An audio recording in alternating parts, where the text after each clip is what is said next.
గత ప్రభుత్వ shadow CM గా పేరు పొంది సజ్జల సార్వత్రిక ఎన్నికల ఫలితాల అనంతరం అజ్ఞాతంలోకి వెళ్లిపోయారు.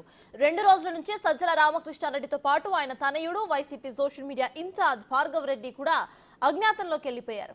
ఎన్నికల ఫలితాల అనంతరం వైసీపీ అధినేత జగన్ ముఖ్య నాయకులతో సమావేశమయ్యారు. అయితే ఈ సమావేశానికి సజ్జలతో పాటు ఆయన తనయుడు భార్గవ్ రెడ్డి డుమ్మా కొట్టారు. ఇక ఈ ఇద్దరు నేతలపై అధినేతలు ఫిర్యాదు చేశారు. వైసీపీ నాయకులు వారిద్దరి వల్లే పార్టీకి పరిస్థితి వచ్చిందని ఆరోపిస్తున్నారు మెజారిటీ వైసీపీ నేతలు.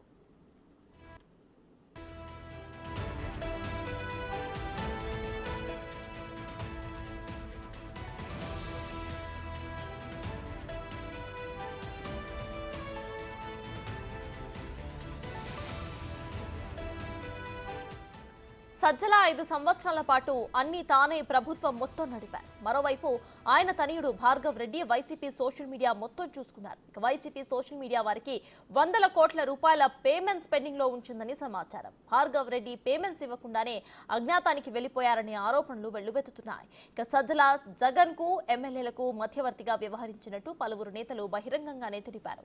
జగన్ ని కలవనీయకుండా సజ్జల ఎమ్మెల్యేలను అడ్డుకున్నారని ఆరోపించారు.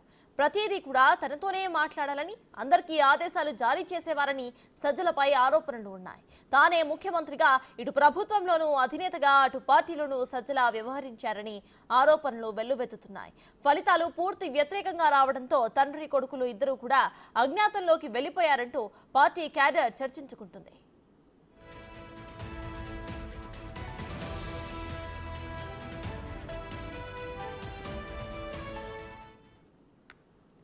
గత ప్రభుత్వ షాడో సీఎం గా పేరు పొందిన సజ్జల ఎన్నికల తర్వాత అసలు ఆయన పేరే వినిపించడం లేదు, ఆయన కనిపించడం లేదు కూడా. ఇదే విషయంపై పూర్తి డీటెయిల్స్ మా ప్రతినిధి రాణా అందిస్తారు. రాణా, చెప్పండి, మొన్న ఎక్సీఎం జగన్ దగ్గర మీటింగ్ జరిగినప్పుడు కూడా ఇటు సజ్జల కానివ్వండి, భార్గవ్ రెడ్డి కానివ్వండి, ఇద్దరు కనిపించలేదు. అయితే వాళ్ళిద్దరూ కూడా అజ్ఞాతంలోకి వెళ్ళిపోయారంటూ గట్టిగా వార్తలు వినిపిస్తున్నాయి. ప్రెసెంట్ అప్డేట్స్ ఏంటి? వైసీపీ నేతలు ఏమంటున్నారు?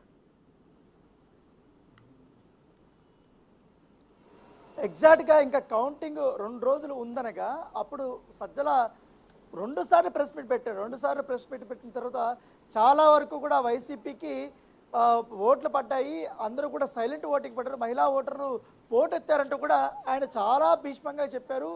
అందరినీ కూడా నమ్మించే ప్రయత్నం కూడా చేసుకుంటే కూడా, కానీ ఎప్పుడైతే ఫలితాలు వచ్చాయో ఒక్కసారిగా కూడా తారుమారేవి. ఎందుకంటే వైఎస్ఆర్ కాంగ్రెస్ పార్టీ పెట్టినప్పటి నుంచి కూడా కనీ వినెరుగని రీతిలో అత్యంత ఘోర పరాజయాన్ని చవిచూసినటువంటి నేపథ్యం కాబట్టి ఈ ఘోర పరాజయాన్ని చవిచూసిన తర్వాత ఒక్కొక్కరు అంటే సజ్జల చేసినటువంటి కొన్ని పనుల వల్ల కానీ, అలాగే ప్రభుత్వంలో సీఎం కార్యదర్శిగా ఉన్నటువంటి ధనంజయ రెడ్డి చేసినటువంటి కొన్ని పనుల వల్ల కానీ విసిగి వేసారిపోయినటువంటి కార్యకర్తలు కానీ, మాజీ మంత్రులు కానీ, ఎమ్మెల్యేలు కానీ వాళ్ళందరూ కూడా పెదవి ఇప్పడం స్టార్ట్ చేయడం జరిగింది.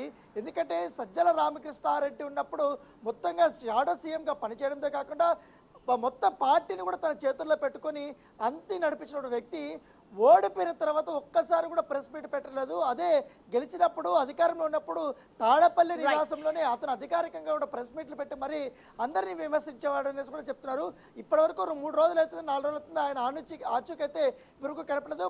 పెద్ద నాయకులు కూడా ఆయన అపాయింట్మెంట్ కోసం ఎదురు చూస్తున్నారు, కానీ ఆయన ఫోన్ మాత్రం స్విచ్ ఆఫ్ అని చెప్తున్నారు. ఇటు భార్గవ్ రెడ్డి కూడా ఫోన్ స్విచ్ ఆఫ్ చేసినట్టుగా మనకు సమాచారం అయితే వారు ఎక్కడికి వెళ్ళారు, ఏం చేస్తున్నారు, ఇంత గడ్డు పరిస్థితుల్లో ఉన్నప్పుడు వాళ్ళు ఏం చేస్తున్నారంటూ కూడా ఇతర